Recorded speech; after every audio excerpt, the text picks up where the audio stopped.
as I make some tea, which is actually tea Lohan, or iron Lohan tea, which is quite relevant to Shaolin. I thought, how about we start with talking about how you got to Dengfeng? Like, how did your whole journey into Shaolin Kung Fu begin? So, after I finished, well, I used to train, Kung Fu from a young age, and there was Sui Jianshin, who runs the Kung Fu Life YouTube channel. Oh, Have yeah. you seen that? Shi and Shin. Yeah. Yeah. He was part of the Wheel of Life big Shaolin show that they did, in like around 2000. And he stayed around in England and happened to stay in my hometown in a class. So I trained with him. And he organised some trips to China, like I think 2001 was the first time I went, and go around Shaolin. And I saw it there, and obviously I really loved it. And so after I finished university in 2005, I decided, I wasn't sure what I was going to do, right? And I thought, well, I'll go to China for 6 months, train Kung Fu. I thought, I want to do that, that'd be cool. And next thing you know, I ended up spending 12 years there. Wow. It's just one of these things that happened. And yeah, so I suppose that's the short version. And you started off in Tago, because I remember you were on Paul Merton in China. Yeah, that's right. And you were his guide when he went to the Shaolin Temple. Yeah, that's right. So I started. Tago is a really big school that's just inside the Shaolin area, so it's cool. Well, it was then.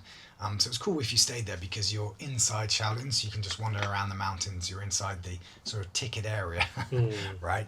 And so yeah, I trained there for a couple of years, and I trained, basic skills there. It's got some traditional stuff, lots of sanda, lots of modern wushu, but also traditional Shaolin. But I quickly found studying there that it didn't have the thing I was looking for, right? The basics were good, and that was a good experience. I learned what I needed to there. But then I started using it as a base and exploring more around Shaolin. So you stayed at Tago, but you'd go around the different villages. Well, I stayed at Tago at first, and I'd investigate. Then I trained in all the big schools, and I couldn't find anything that I really wanted in the big schools. Deyang school was good, but I didn't find exactly what I was looking for. And actually, I kind of got a bit disillusioned with it, and I thought, this isn't exactly what I'm looking for. And I went to India. Yeah. I trained Kalari Payatu in Kerala. And again, I trained there for a while, but I couldn't find what I was looking for. I came back to China. I thought, well, I'm going to go to Wudang. Yeah. I trained in Wudang, looked around, lots of young teachers. And at that point, I could speak Chinese, and my basic skills were fine. But again, it was a beautiful place and good training experience. But I couldn't quite find that authentic experience I was looking for.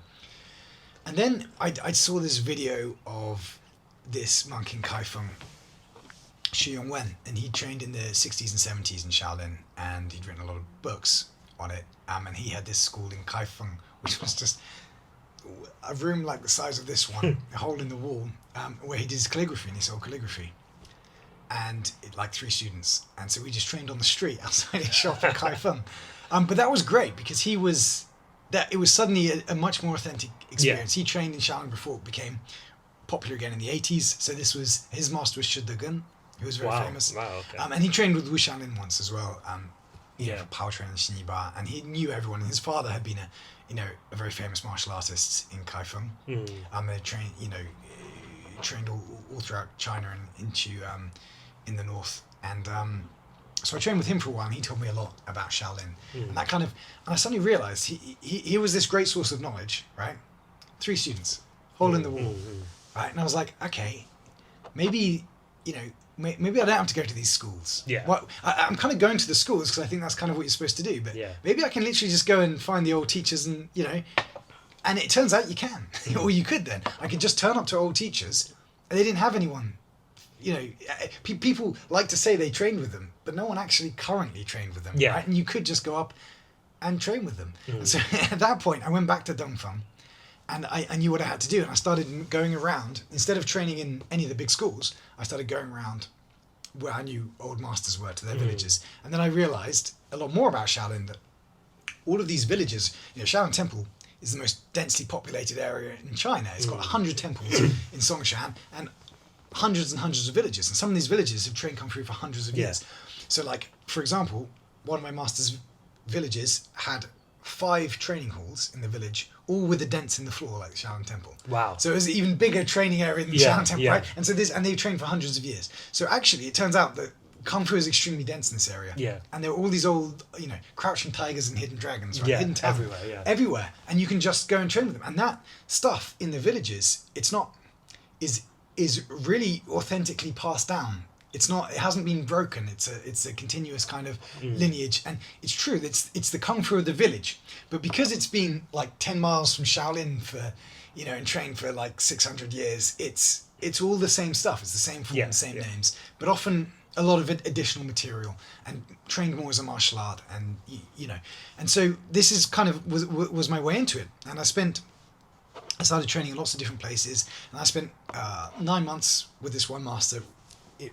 6 hours a day meditation. Wow. And I went into that full Neigong thing. We did 3 hours meditation, and then we'd talk for 3 hours over tea about the experiences, because that was really important. Yeah. You had to talk and describe what was going on. And Yeah. he used this Wu Wei method, so he didn't want me to read the books about Shao Jiao Tian and this sort of thing. Right. He wanted me to kind of explore it, and then he'd guide my learning. Yeah. And so I trained with him, but he trained Kung Fu for a long time. Yeah. And he talked about all the villages and which styles were everywhere. Yeah. And after I'd spent that time there, then I really went around with, a much better idea. Yeah, I you knew where to go. Exactly. I knew all the places to go, and I'd turn up to these villages, and you'd find people were really excited to just, like, no one trained their village martial art anymore, so they're really excited to teach you stuff, and everyone's, and that was great, and that's really, authentic stuff. It was really, really cool. So I spent a long time, that was 12 years, and eventually I'd heard this name, Cui Shi Qi, in a lot of places. This old master, and he was in Wun village. And so one winter, it was February, it was just turning, the weather was just, spring was coming. And so I turned up at this village, and I didn't know where to go. And so I was like, I just started wandering down different roads, and I wandered down one road, and at the end of the road, like I don't know, 60 meters away, so I saw this old man standing there, this white beard, his hands behind his back, and he just kind of turned up and watched me walking along. and he was like, "Ni Joshua, like, who are you looking for?" And I was like, "Oh, Master Cui Shi Qi." And he was like, "That's me. Come and have lunch." And is this still the one? Well, because I went to his son. I went Yeah. to his son's place. It's the same Yeah. villa, the same house, and everything, right? He called his grandson to pick me up, and he took me. Well, a different house. So that house is close to, that's their school. Ah, right. Okay. So this was they have a house in the old village as well. So I went to his village first, and his grandson came and picked me up and took me to the school. And the funny thing is, his school, was just a few meters from Tagal in the village close where Right. I'd started, and it was actually in the same bit, like just below this place I went for noodles on my first night in. Wow, what a we used to go coincidence! in And it's just right behind the gas station. Right behind the at gas station, entrance yeah. of That was Shaolin. but that's their school. That's not the village Yeah. style. But yeah, a very small school, a few people, and I trained with him. And so I trained with his son. Cui Zhongwu was my shifu. Yeah. Cui Shi Qi is my shia. Yeah. Right, or was my shia. But when we trained there, it was great because I train. Most people in China rest during the middle of the day. Right, there's this quite long gap. Morning training session, and then afternoon training Yeah, session. they have a massive long siesta. Yeah, especially in the summer, right? It's even longer, and it's shorter in the winter. But I never got used to resting, and so I'd just keep training on my own in the courtyard. And Cui Shi Qi didn't rest, and so he'd go wandering around. And so every day he'd come out and he'd just speak to me for like 2 hours, like every day. And I just listen, and he'd correct my forms and my movements, and I just listen. So I get like an extra session with him, and then I'd train with my shifu, Cui Zhongwu, who had a very broad experience because he trained with other people when he was younger, so he had a massive experience of Shaolin. So yeah, and I stayed there for a few years, and that was where I learned. So all the kung fu I do is kind of in that style now, like in Cui family style. Yeah. But I have a lot of stuff from all over Songshan, a lot of stuff I trained. And Tell us a little bit about Cui Shi Qi, because he's a really fascinating person. He's one of the people that, when they reopened the temple in the 80s, that he was one of the people that brought the Kung Fu back to Shaolin, right?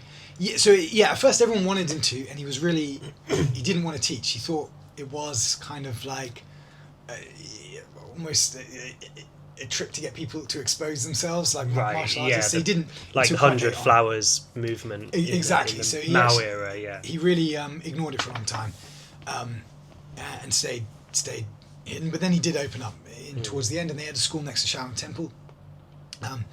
And then everyone was moved out of the Shaolin area, and there. But he trained. I mean, he was born in 1922, and so he started training. He used to tell me a lot when he was 11. So in 1933, Yeah. he was training kung fu. And his first master wasn't. So his main master was Li Gensen, who was very famous. He was like the head of martial arts in Dengfeng. Yeah, Very famous master in the Dengfeng in area. the Republic era, right? Yeah, in the Republic era. But he trained with Li Gensen's master Bai Zodong at the beginning. You know, when he was young, just for a few years. Yeah. Because he was a very old master then. Yeah. in the 1930s, that was a lot of old school Shaolin Hongquan, and so he'd tell us where he learned stuff. So there was this monkey form that he learned from his uncle, I think, and his father, I think, and then Sha Hongquan Erlo and Da Hongquan Erlo and Shisan Qiang spear. He learned from his first master when he was 11, and then all this other stuff he learned from Li Gensen, and then So his first master, you say, Bai Zodong. And you say he was already quite old in the 30s. Yeah, he was already an old man there. So his kung fu potentially comes from like what, the 80s? Yeah, from the 80s. Yeah, it's a very long-lived lineage. So That's- like so a form I'd learned from Sui Zi Qi, like if it's Erlo Sha Hongquan, goes all the way back.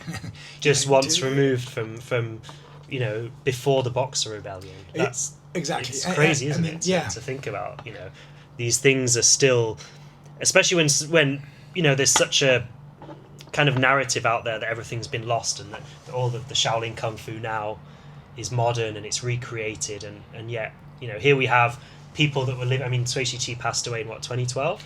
2015. 2015. So we still had someone who had Kung Fu from before the Boxer Rebellion up until just 10 years ago.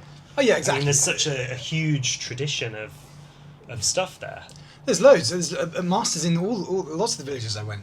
There were these old masters who trained it back when they were younger. These village traditions. So there's tons of stuff. I mean, people think because the Shaolin Temple was burned down, Shaolin Kung Fu is lost. It's like if your local church burned down, would that destroy the congregate? Like, no, Shaolin Temple. There's 100 temples on Songshan and hundreds of villages around it. And the village, like now, it's like a theme park, so there's nothing next to it. But it used to be there were villages all the way up to it. Tagao was a school's name. It used to be the name of the village next to the Shaolin Temple. Yeah. It's called Pagoda Village, Tago, like Pagoda Gully. Yeah.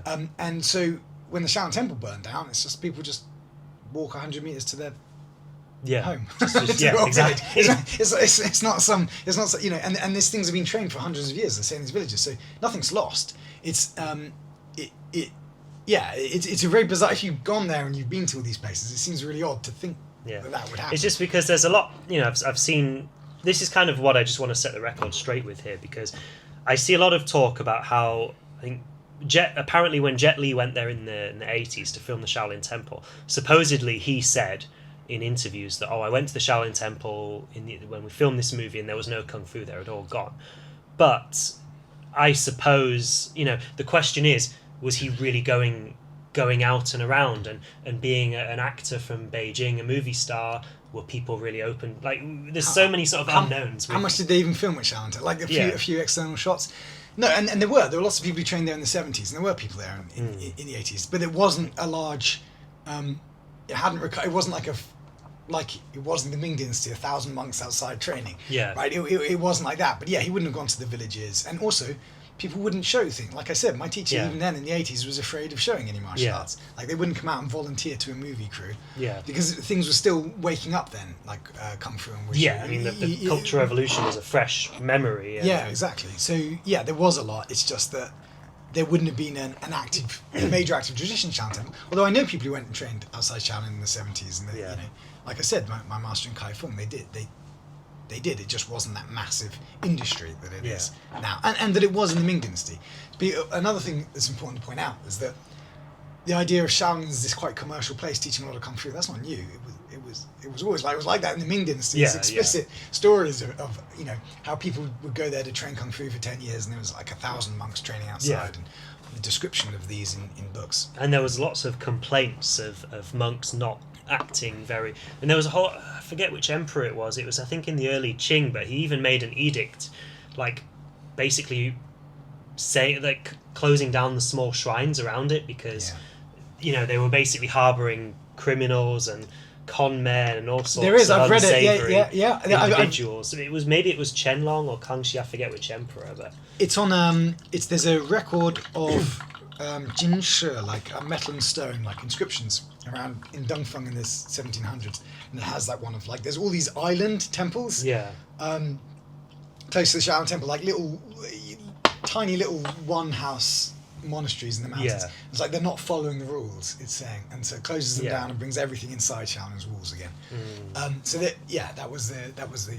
But Shaolin's very distributed. It's not like there's one temple, then there's the you know, there's tons of these little chuzuans just to the side. There's one up the mountain. It's distributed. There's a lot of little places. I suppose little more like shrines and almost little sort of almost like cults, I could imagine. I mean, like in Taiwan today, when you go around any urban area in Taiwan, there's tiny little shrines on every corner, and each one is like they're a sort of a little religion dedicated to one specific god.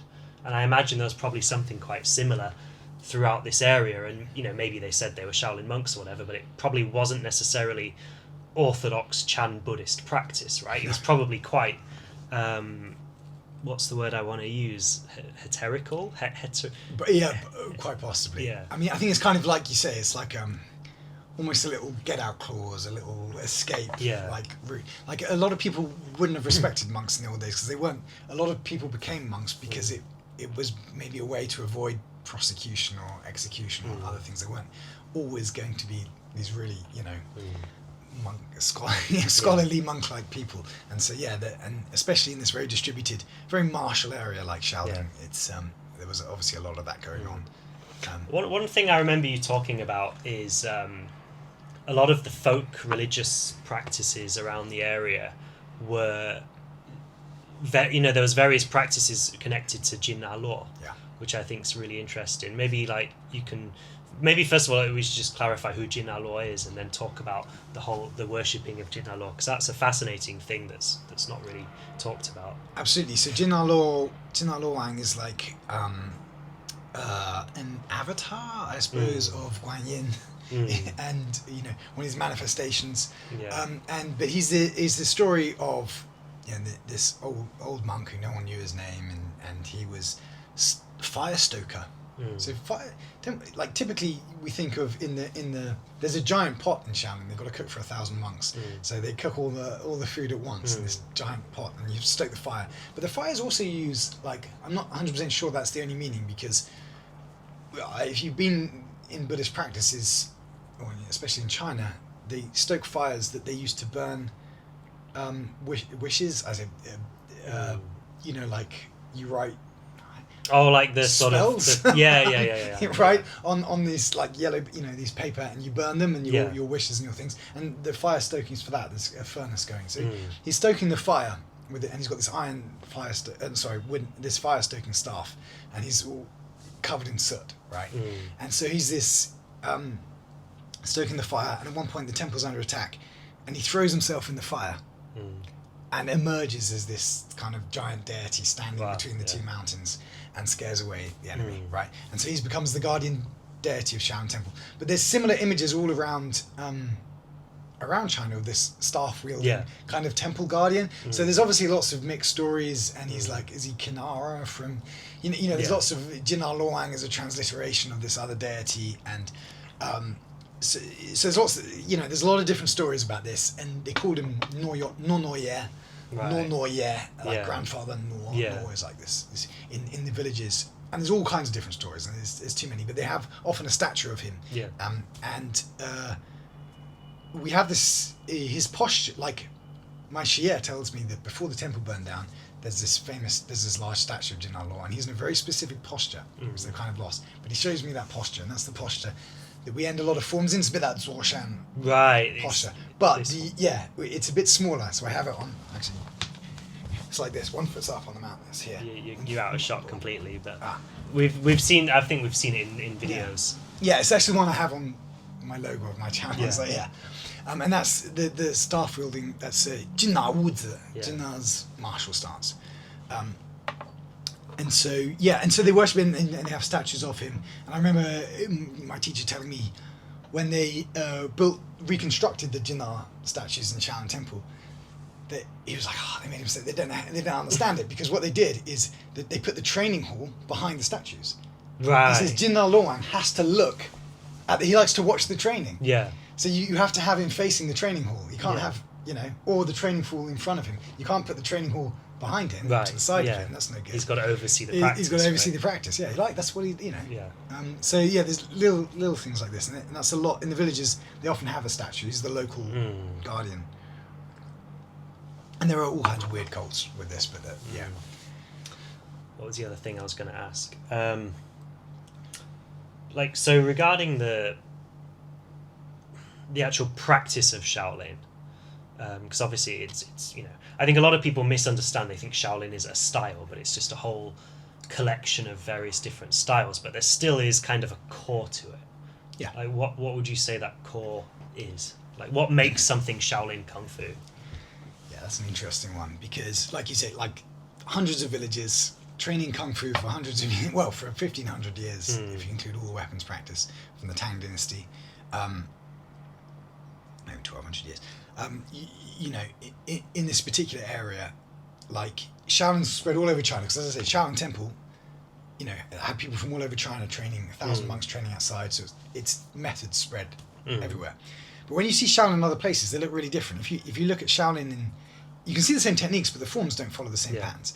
And if you look at all the villages in Dengfeng, they are really close. Yeah. Right. So how do they all stay together? And I think, firstly, to answer that bit, is that because they're in close proximity, they constrain each other. They see each other in competitions, and they and New Year practices, and people get married between villages. So that all stays. You can really see. There's a kind of a social pressure to not change too much. Exactly. So everywhere, and Yujai is the Jade Fortress is the central mountain, Shaoshan Mountain. It's also called Yujai, and basically in a ring around there, all the martial arts look. I can see that Shaolin. Yeah. Right. But what is it? What is the essence of it that makes it different from these other places? That's a really tough call, because Shaolin has been the university for Kung Fu for China. We say Tian Shao Kung Fu Qu Shaolin, all Kung Fu comes out of Shaolin. Yeah. But it doesn't mean it's invented there. It means it's all passed through there. Yeah. Because it's been like, people have always trained there from all over China. So every martial art has left its impression. And Shaolin looks different to most other. It's not all long fist, right? It's got Duanda and long fist together. It's kind of a halfway between northern and southern. Yeah. It's right in the center. It's not northern. I don't know why people call it northern Shaolin. It's not north at all. It's right in the center. Yeah, it's Zhongyuan. It's the central Zhongyuan. plains. Yeah, its whole point is that it's at the center. Yeah. Right? I think it gets confused with other styles, but yeah, it has this characteristic look. So is there something that's essential? Yeah, because in that collection, there's a collection of core old forms that everyone practices, like Shaolin Quan. Right, Shaolin Quan, Da Hong Quan, Pao Quan, Tong Wei Quan. Other stuff is kind of specific to villages, but Shaolin Quan is everywhere. And when I travelled around all the villages, everyone has a Shaolin Quan. There's different ones, but there's a connection, and there's a shared set of techniques that go into that. Where Shaolin Quan is the base, and the shared set of theory and principles, right? And that kind of constrains it, and footwork. And when you put that together, that is really a style, right? So if you trained the techniques, the core techniques of Shaolin Quan, that's basically what you could say. That's really Shaolin's kind of shared core. Yeah. And like anywhere else in China, it's a martial art. It's got theory, it's got footwork, it's got techniques. But Shaolin then has hundreds of forms, because it's got stuff from all over China. So there's Shaolin Baji Quan, Shaolin Fancy Quan, right? Shaolin Tanan Quan, right? Which is fun because Shaolin's very syncretic. It will absorb anything. Yeah. But those things then aren't quite Shaolin, right? So it's this kind of mixture. It's this mixture, but there is a shared core. Yeah. And I think one of the quite quintessential or quite interesting ones is Lohan Quan. Like, what's the whole deal with that? Because I know, obviously, there's a lot of myth that, Bodhidharma came from India and he brought various Indian practices, and that eventually became Kung Fu. And, then there are people that discredit that and say that's not the case. And I sort of wonder, when you look at something like Lohan Quan, Do you and because you've trained in India as well, I'm curious. Do you think there is a connection or not? So I think syncretism is something that is really like focused in these martial arts in China, in this parts of China, and that is, combining things from everywhere, and there's always a back and forth. I think there's certainly been a back and forth, but in terms of like from Dharma specifically, I think that's going back too far. But I tell you what, an interesting one is to think about Zen, right, in the same way as that. So like when we talk about Zen, it's like Dharma basically sat in the cave and meditated, and then Zen is that moment. That's like one moment in time. But of course it's not like that. Zen, Buddhism, when it entered China, couldn't compete with Confucianism and Taoism. It wasn't as rational. It didn't have the arguments. It was fighting in a foreign language, right? It gradually adapted to arguing with Confucians and Taoists, and that's what Zen is. It's the refinement. It's the Chinesified version of Buddhism, right? And it gradually happened over hundreds of years, and you can see this happening. But then almost retroactively it becomes one moment. Like maybe there was some important event, but it kind of everything gets folded around that. And so for something like Lohan Quan, we can see the same sort of pattern. Like they called the people from the western regions Lohans. So the monks coming from Tibet and from India, but also Cambodia, Vietnam, Laos, Nepal, all these areas in the south coming up are kind of Lohan. So Lohan Quan could originally been like some martial arts that come from those places that have been absorbed. But of course, Lohan Quan has then become a meme because we have all these statues of Lohan in the temples, right? And so it's like, then it becomes, it's imitating the statues, the postures of the Lohan. And Kung Fu forms a memes, as I say, they're syncretic. If someone has a Lohan Quan, suddenly every style in China creates their Lohan Quan. It's like drunken boxing or monkey boxing. Everyone's got a drunken form and a monkey form. Sure, there are drunken styles and monkey styles that are complete, but every style has and pretty much every style has a Lohan Quan and has some enigmatic postures, right? Shaolin's just the kind of famous place for this. So, I don't think there's one like really solid origin. I think it's probably does come from a back and forth. And there's never, all these influences are never one way. They're always two-way, back and forth. It would have affected the martial arts there and back.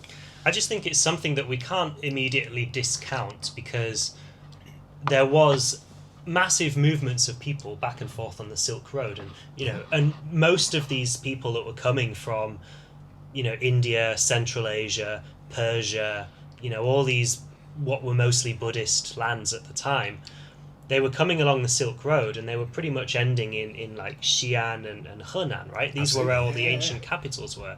And you've got, that's why you've got Islam in China. And it's also why, interestingly, we were talking earlier about the Kaifeng Jews, the very small population of Jewish Chinese that survived from that. So there's this huge influx of people, and of course they would be bringing knowledge and customs, and they'd have to protect themselves on the way. Absolutely, So probably, as I said, I'm sure there is. I expect that story of the Lohans from the Western, it probably is some of that Kung Fu from martial arts from outside of China that's come in. That's why it's Lohan and exotic. But then, of course, it's very modified here, in China in place, and become what...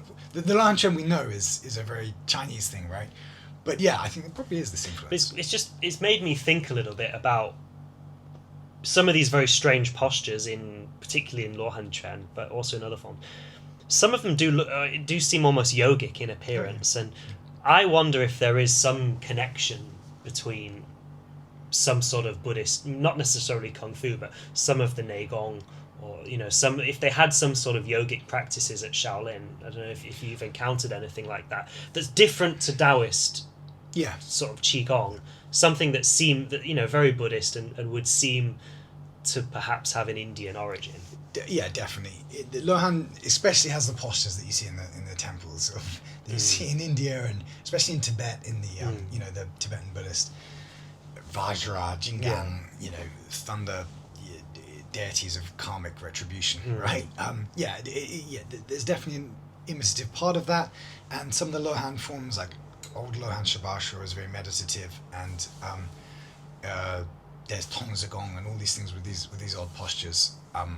And softer forms. So I think there probably is some of that. I think there probably are practices that came over and had these exotic postures. Maybe even compared to some of the dances that come from those places. It's definitely, it doesn't look quite... Lohan Quan looks out of place, right? Yeah, that's why I'm so interested in it, because it's become so quintessential Shaolin because it's got these very strange looking postures, right?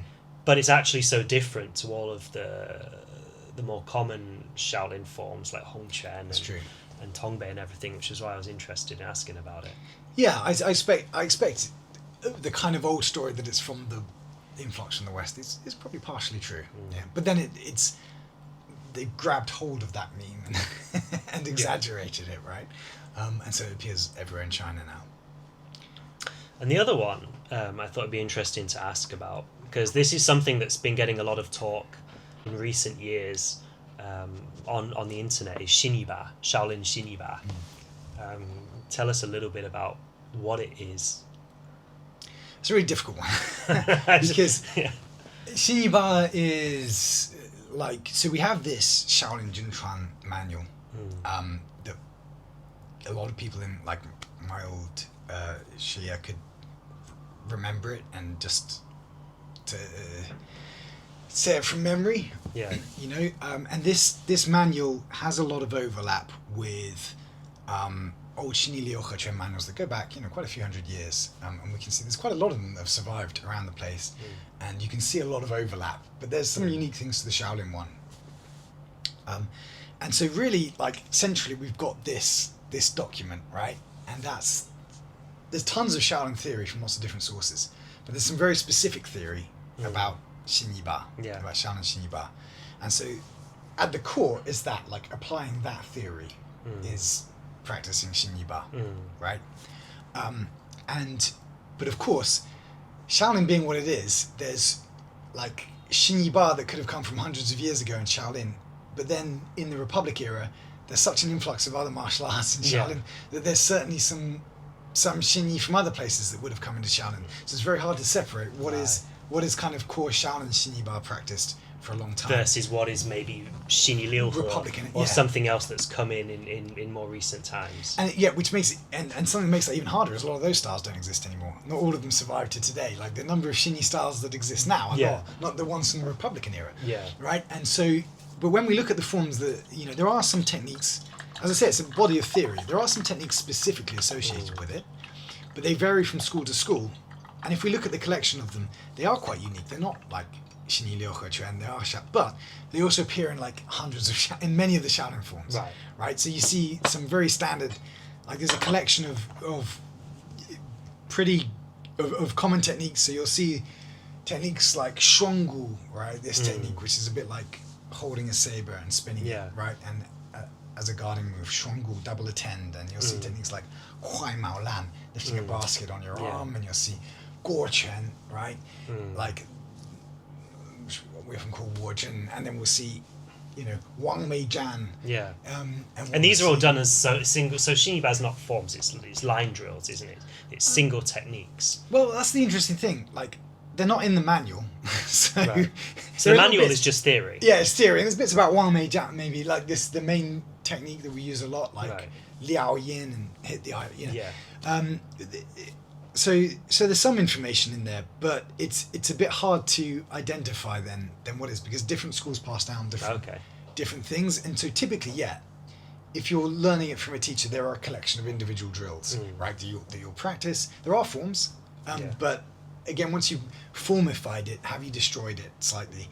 The generic nature of it. Because the idea is it's supposed to sort of condense down all of your forms into the essence of a few simple to practice techniques, isn't it? Right. It's about what's the word I want to use? Like not condensation. Condensation, refinement. I mean, it's generic. Yeah. So if you make a form of it, do you remember? But actually, there are forms, and there are forms that have a lot of them in. Like some versions of power training, particularly, have most of the techniques in. Actually, if you look at extended techniques in Da Hong Quan, look at all the series in Lohan Quan, and Qi Xing Quan has a lot in. Like, there's more than one form of Qi Xing Quan that has a lot in. So actually, a lot of the, and when you see the techniques from all the different schools, there are actually quite a lot, of techniques there. So usually there's one particular one, like Lao Nong Chu Di, like old farmer hoes a field, which is seen in which every school practices, right? That's like a that's what they call it, the muba, right? The mother hand. Yeah. that has some visualizations that come with it, which are a bit like Shinilyoka's visualizations, like lifting the ground up from beneath someone's foot or pulling the sky down, right? So there's all that sort of stuff, and then you can take it deeper and say, well, Shiniba is about Shin represents your,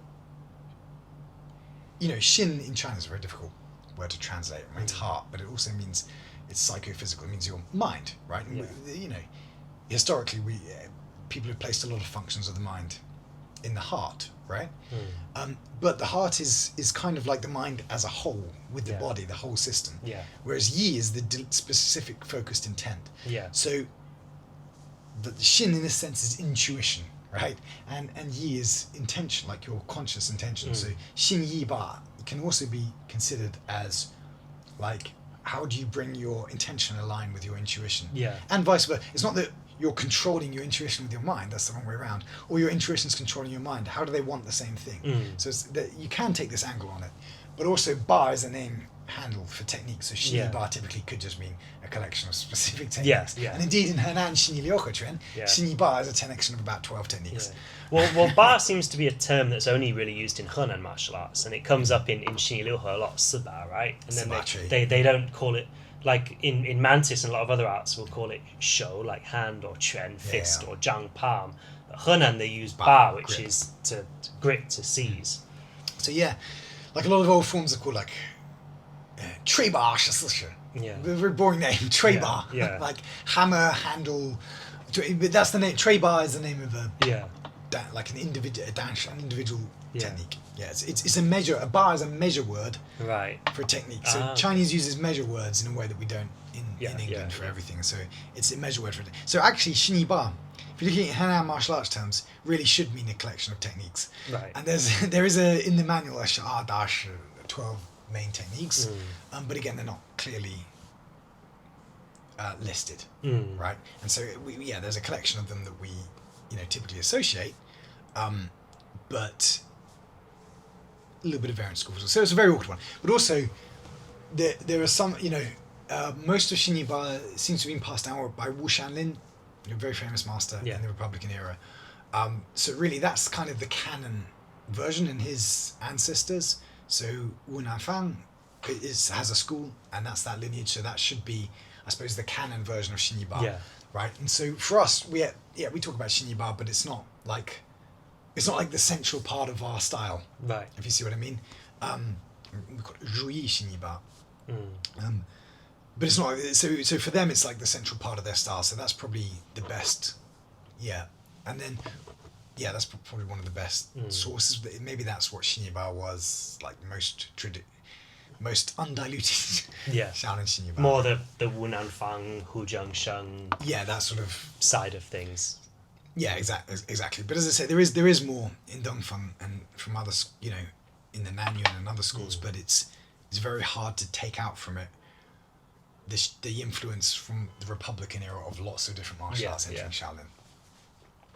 So talking about Xinyi and mind and stuff, Shaolin being a center of Buddhism and a center of Chan Buddhism, and we've talked about Xinyi, how much do you think this sort of this Buddhist mind practice, like how much impact do you think that really has on Shaolin martial arts? I mean, this is something that is really being pushed by the official temple thing now, as it being a path to Zen, a path to enlightenment, a path to Buddhism. But do you think there really is a tangible connection between Buddhism and martial arts, or not? That's an interesting question. That Chan, the Zen aspect, obviously Shaolin is the birthplace of, like, Zen Master Dogen in Japan pays homage to Shaolin, right? Shaolin is the official birthplace, the lineage holding. It's where the lamp is passed, right, in Zen Buddhism. So there is always that aspect. Shaolin isn't separable from that concept and that mindset. I think and I suppose culturally that would be disseminated among the people who live around it. It's like if you live near a great big cathedral in the West, you're probably more likely to be influenced by Catholicism to some extent in your morals and your, Absolutely, but interestingly, Shaolin's Taoist area as well, and has other things. But Zen fits a monk's lifestyle very well, right? If you don't have a family and you're one person on your own, then all this kind of like illusion of self, that makes a lot of sense. You can deal with suffering that way. But when you've got, so if you think about some of these Buddhist ideas, you've got this self that's you. But if you're living in a community and a family, you've got a self that's maybe a father, a brother, a husband, right? That's external to you. That you can't destroy that. That relationship with community can't, and Zen doesn't actually deal with that terribly well. And so Confucianism is still the major undercurrent in that in the villages, the Confucian ideals. And what happens in Shaolin, and we have a stele of it in Shaolin Temple, is that wonderful image of the Buddhist monk, the Taoist priest, and the Confucian scholar all merged into one. Yeah. And so in what is in the villages is that same saying, or the Sanjiao, it's called, which is you use Zen to govern the mind, Taoism to govern the body, and Confucianism to govern the world. Yeah. Right, which makes a lot of sense, and that follows. And what you'll find is that Sanjiao influence, actually, the largest influence is Song Dynasty, what we call Neo-Confucianism, as a Western name for it, but it's Li Xue, this Songbing Confucianism, which ends, starts with people like Zhang Zai and the Chung brother. Zhang Zai is this amazing mystical figure, one of my favorites in Chinese philosophy. And then you get on to eventually Wang Yangming, who has this distillation of 知行合一, the unity of knowledge and action. And this ties very much into martial arts and Zen. Knowledge is completed by action. And that martial arts is the action, is the language of action. It's how you do, there's no talking about knowledge. You have to actually execute you have to do something. That completes knowledge. And the unity of knowledge and action. And so this philosophy runs deep in the area, but it's not just Zen. There's a ton of stuff. Zen does lend itself to martial arts very, very well, I think, as you see in Japan with the samurai, right? So whether it's, I don't know if it's aligned with Buddhist ideals, it's a different question, but certainly Zen lends itself as a warrior ethos philosophy. It lends itself to it. I guess I was curious as well. Like, is there any sort of specific sort of Buddhist practice within Shaolin martial arts aside from references within the forms? Is like meditation or any of that stuff? And visualize it, like I think we talked a little bit before about the visualization practices. Yeah, there is a lot of that stuff, and some of it gets esoteric and strange very quickly. And it's a very difficult one when you're not Chinese. Even if you speak Chinese, it's a very difficult one to enter in. Even if you're Chinese and you're not from village culture, some of these practices become very hard to enter. You have to know that world, right? Yeah, you have to know that world, and you have to see it. And part of my quest in China was trying to change my eyes to see the world in the way that people, in the Ming Dynasty did, these martial artists did. Yeah. It's a very different worldview. It's very hard to occupy. And so some of these practices, there's this word reification, right? It means to take, when you take something this complex and multidimensional and you just force it into one specific static version. And we tend, everyone these days in culture tends to do that with these practices. So you take this multifaceted thing, very complex, and you have one specific practice, like chanting a sutra or something. We think that's the thing, but it never was. That's one specific manifestation. So there are practices like that, but it gets very deep very quickly, and there is a lot of philosophical discussion. Shaolin is a Zen temple, right? And that, like you said, permeates to the place around. Martial arts is a scholarly pursuit. So this idea of Wen and Wu, culture and martiality, and in times of war, you have to preserve culture. Otherwise, what are you fighting for? And in times of peace, you have to preserve martial arts, right? So it doesn't get lost because you don't need it, right? So those two things that's said a lot in martial art texts is those two things, like the interplay of culture and martiality, the yin and yang of those two, Wen and Wu, right? And that's definitely part of even the martial practice in the villages. And so Zen practice comes into that cultural aspect, right? Wen, culture. Can you give a concrete example? For example, like when you're practicing, say like when you're doing the Shaolin forms, and there are certain postures that are, mimicking certain deities and stuff. Is there any aspect of kind of channeling deities or visualizing things, or is or am I just No, yeah. So I've this? encountered a bit of that concept of trance sort of thing, right, where you're trying to almost embody and call the spirit into yourself, right? That's rare, but it exists. But that's something that's very hard to enter in. Like some of these Lohan I was taught, like specific postures, like actual facial expressions for some of these moves, like a Jingang, where you form a position with your Right. lips, right? And this the postures almost awaken and call things. Like if you make the shape for something, the vessel in the right place, things naturally fill it. This is a very animistic practice. Yeah. But as I say, that's quite an undercurrent. Certainly in these days, that's a rare thing. But it does still exist. But it's about making yourself more similar to the thing you want to occupy. Yeah. But yeah, it's very difficult for me to enter that world, if you see what I mean. That It's requires just- not just language and culture, but being one with that mountain, having a different and belief and belief, and you have to worldview. believe. Yeah. It's just it's something that I've been thinking about personally. Just a curiosity is, I think perhaps that in old Chinese martial arts that this kind of practice was perhaps something a lot more prominent than it is now. And it's something that I know you see a lot in like Indonesia, in like Silat practice. There's some very sort of esoteric, channeling spirits and getting into trances and sort of bringing these various animist and Hindu gods. I mean more like the sort of pre-Islamic Silat practice. But it is something that I think this is kind of where I was trying to lead you with asking about the Buddhist practice and stuff like. Is there any of this sort of stuff? I mean, I know Tibet has some very strange, esoteric Buddhist practice about channeling these different deities and things. Yeah. And I think that it's something that was in Kung Fu, perhaps. Oh, I expect so. Yeah. I think so. With it, but yeah, like it would have been very much heavily destroyed in the last, certainly in the last century.